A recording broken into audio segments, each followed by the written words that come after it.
आणि आता बातम्या पाहूयात पाऊस पाण्याच्या। कोकणामध्ये पुढील 5 दिवस पावसाचे। कोकण किनारपट्टीवर पुन्हा एकदा मुसळधार पावसाची शक्यता। रत्नागिरीच्या समुद्रांना देखील उधाण।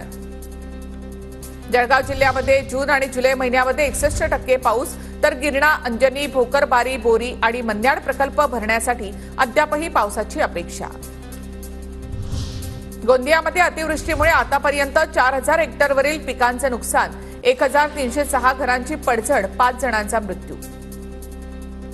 कृष्णा नदीची पाणी पातळी 1 फुटाने घटली, मात्र पूरग्रस्तांनी घरी परतण्याची घाई करू नये, सांगली जिल्हा प्रशासनाचे नागरिकांना आवाहन। कोयनेतील विसर्गाने पाणी पातळीमध्ये वाढ होण्याची भीती।